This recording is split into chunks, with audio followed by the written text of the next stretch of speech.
कायद्याचं रक्षण करणारी आणि गुन्हेगारांना वठणीवर आणणारी खाकी वर्दीच आता सुरक्षित राहिलेली नाही. त्याचं एक अत्यंत संतापजनक उदाहरण देशासमोर आले. ज्या महिला पोलिसांच्या खांद्यावर राज्यातील बहिणींच्या सुरक्षेची जबाबदारी असते, त्याच महिला पोलीस कर्मचाऱ्यांची अब्रू लुटण्याचा धक्कादायक प्रकार तामिळनाडूतील शिवगंगा जिल्ह्यात घडलाय. ड्युटी संपल्यानंतर आपल्या एका मित्रासोबत बाहेर गेलेल्या 30 वर्षीय विवाहित महिला पोलीस कॉन्स्टेबलवर एका निर्जन स्थळी तिला नेण्यात आलं आणि त्या ठिकाणी तिच्यावरती तिघा नराधमांनी सामूहिक अत्याचार केला, बलात्कार केला.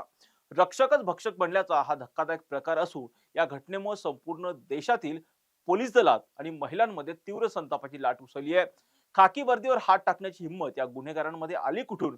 कायदा आणि सुव्यवस्थेचे धिंडवडे उडवणारे हे संपूर्ण प्रकरण नेमकं काय आहे, हेच आपण या व्हिडिओच्या माध्यमातून समजून घेणार आहोत. नमस्कार, मी राजरत्न जोंधे आणि तुम्ही पाहताय टॉप न्यूज मराठी. तामिळनाडू राज्यातील शिवगंगा जिल्हा, जिथे कायद्याचं रक्षण करणाऱ्या एका महिला पोलीस हवालदाराचाच नराधमांनी पाशवी अत्याचार केला. या पोलीस हवालदार महिलेवरती काही नराधमांनी पाशवी अत्याचार केला, बलात्कार केला. 30 वर्ष विवाहित महिला कॉन्स्टेबल नेहमीप्रमाणे आपली ड्युटी संपून घरी जाण्यासाठी निघालेली होती. याच दरम्यान ती डी रॉबिन नावाच्या आपल्या एका मित्रासोबत रात्री डिनरसाठी बाहेर गेली. जेवण आटोपल्यावर दोघेही एका निर्जन स्थळी थांबलेले होते. मात्र याच वेळी तिचा मित्र रॉबिनच्या मनात विकृती जागी झाली. रॉबिनने तिथे त्या महिला पोलिसाच्या विरोधाला न जुमानता तिच्याशी संबंध ठेवले, शारीरिक अत्याचार केले. मात्र एवढ्यावरच हा नराधम थांबला नाही.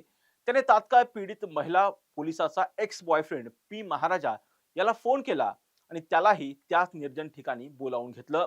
रॉबिनच्या फोन नंतर महाराजा त्याचा दुसरा मित्र हरिराजन याच्या सोबत त्या ठिकाणी दुचाकीवरून पोहोचला.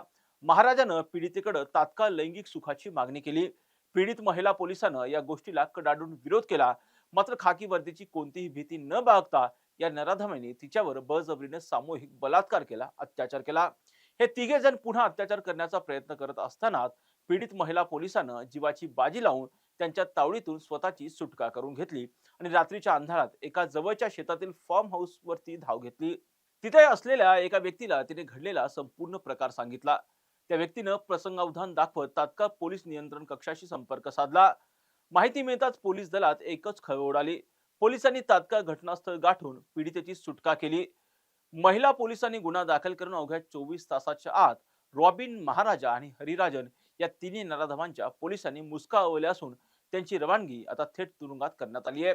महिला पोलीस कर्मचाऱ्यावर भर रस्त्यात निर्जन स्थळी सामूहिक बलात्कार होणं ही केवळ एका राज्याची घटना नाही, तर संपूर्ण देशातील कायदा आणि सुव्यवस्थेच्या चिंधड्या उडवणारी ही घटना आहे.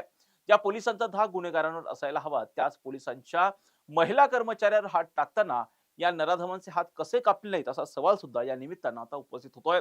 पोलिसांनी अवघ्या 24 तासात आरोपींना अटक केली खरी, मात्र या प्रवृत्तींना ठेचण्यासाठी आणि पोलिसांचा दरारा पुन्हा निर्माण करण्यासाठी या नराधमांना आता कठोरात कठोर शिक्षा देण्याची मागणी सर्व स्तरातून केली जाते.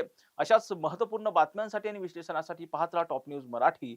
आपला महाराष्ट्र, आपली बातमी.